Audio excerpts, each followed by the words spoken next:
আমি আমার জীবনে কিছু মানুষ দেখছি যারা নিজে ভুল করে কিন্তু অন্যকে উপদেশ দেয়। মাঝে মাঝে তাদের কথাগুলো অনেক বিরক্তিকর লাগে, তারপরেও শুনতে হয়।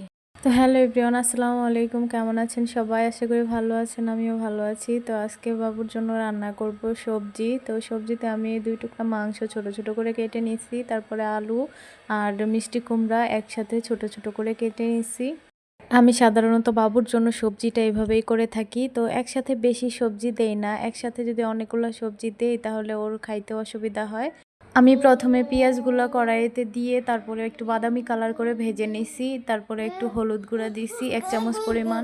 তো এখন আমি মাংস আর আলু দিয়ে একটু ভেজে নেব 2 মিনিট। তারপরে মিষ্টি কুমড়া দিয়ে দিব। তো এর মাঝে আমি একটু জিরার গুঁড়া দিছি অল্প করে। জিরার গুঁড়া দিলে টেস্টটা ভালো আসে সব কিছুতেই। তো সবজিতে আমি বেশিরভাগ সময়ে অল্প করে হলেও জিরার গুঁড়া অ্যাড করি। এখন আমি একটু নাড়াচাড়া করে তারপরে ঢেকে দিব, তাহলে তাড়াতাড়ি হয়ে যাবে। ইদানিং আমার ভিডিওগুলোতে ভিউজ অনেক কম হচ্ছে, জানি না কেন এমন হইতেছে। আমি তো অ্যাক্টিভলি কাজ করতেছি, প্রতিদিন ভিডিও আপলোড করি। আপনারা যারা আমার ভিডিওগুলো রেগুলার দেখেন তারা প্লিজ ধাক্কা দিয়েন না, ভিডিওটা প্রথম থেকে শেষ পর্যন্ত দেখে তারপরে ধাক্কা দিন। কিছুদিন যাবৎ ফেসবুকে কি একটা সমস্যা হইতেছে সবারই, শুধু আমি একলা না।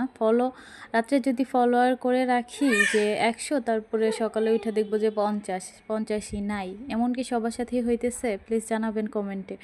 তো ভালো লাগলে ভিডিওটা অবশ্যই লাইক কমেন্ট শেয়ার করবা এবং নন ফলোয়ার অবশ্যই একটা ফলো দিয়ে যাবা। তো ভালো থাকবেন সবাই। আসসালামু আলাইকুম।